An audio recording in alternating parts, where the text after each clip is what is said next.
Good morning, new faculty orientation students. This is your instructor, Tamala. And I wanted to let you know that today is the end of Learning Module 1. By tonight at 11:59 your time, you will need to complete your discussion board post. That includes 2 replies to 2 peers, as well as your self-reflection journal assignment. I believe that everybody has completed the introduction discussion board post. So if you go to learning activities and assessments within Module 1, if you haven't already submitted your self-reflection journal, what you do is you click on the link for the self-reflection journal, and then you click on the button that says Create Journal Entry. You will title your journal entry. You can even type within this text box editor your responses to the journal questions. Or if you prefer it, you can type your self-reflection journal in a Word document and upload it here. Once you either type in your response within the text box editor, or you upload your document, Word document, as your assignment, you click Post Entry, and that submits your assignment, and you're good to go. I did want to talk about a couple of things about this past week's learning module. You'll notice that I posted first the introduction discussion board. I did that for 2 purposes. The first, so that you would have a sample of what one would look like, and 2, to show you my personality, to show you that I am human. I am approachable. That's why I recommended adding some fun facts, because discussion boards can be overly formal, and I think especially if you're doing an introduction discussion board, you want it to be informal. You want it to be like a conversation. You're sitting around a table with someone and introducing yourself in a warm way, and I think this is a great way for you as you're teaching your online courses to show your students, hey, I am here for you. I am approachable. Please come to me. I'm not a big scary person on the other side of the computer screen. Another thing that I would point out is that you'll notice that I responded to each and every one of your posts. This acknowledges the student and lets them know that you, as the instructor, know that they're there. This is very important for students, because a lot of times in an online setting they feel alone, like they're isolated. It's very easy to feel that way in an online environment.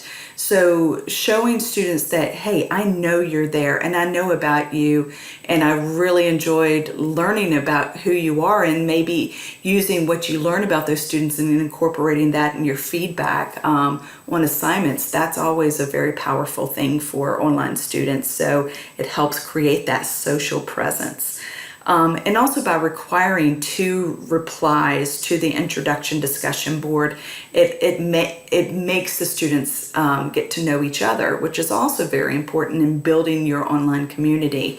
I've seen situations at different schools who've done this differently. Some have not required responses to the introduction discussion board posts, and students don't respond to each other. If it's not required, they're not going to do it.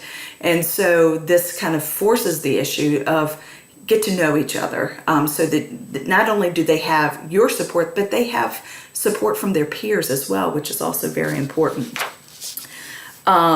You'll also notice that I didn't post instructions or information about how to navigate within the course, and this was intentional. It was kind of a trick. So some of you struggled with knowing where to go and how to complete things within the course. The message that I'm trying to create with that is to show you how important it is that you provide clear instructions to your students, that it's needed. Your course may be the first course that the student takes online at HBU, and so making sure the students know how to find what they need to find is very important. And that's why, as we are developing this new course development process with my team, I'm standardizing some of the navigational tools so that students know where to go regardless of which course that they're in. So you'll see that there's the course content area. And there are weekly learning modules. This is what it will look like in the newly designed courses that start in the second 8 weeks of fall and going forward. So having just a consistent navigation is very important. Not only that, you as an instructor, that's why we're in Module 2 doing a Jean welcome announcement. Not only is that important for students to be introduced to you and to the content that they'll be exploring within your course, but they'll know how to, what to do first and what's important. And, those things are, this is a scary thing for a lot of students. They've never learned online, many of them. And so being able to create just a welcoming environment and giving them step-by-step instructions, just help them feel comfortable so that they're learning, focused on your content, not focused on how learning how to use the system that content is in, if that makes sense. Hopefully it does. So we will be starting Module 2. And in Module 2, it's more focused towards technology. So there are a couple of video presentations. There's also a content folder of different Blackboard tutorials that would be useful for you as an online instructor. The learning activities and assessment that you'll be completing this week in Module 2 are the Jean welcome video assignment, and that's probably what you're going to spend most of your week doing. There is a discussion board forum where you will be creating a presentation. You will decide which technology from the list that is provided within the discussion board instructions, which technologies you choose, and then you'll create a presentation that you will post to the discussion board for your peers to see. You will also need to respond to 2 peers, and that's pretty standard with a discussion board assignment, where you will post an original thread by Thursday. You will reply to 2 of your peers' posts by Monday.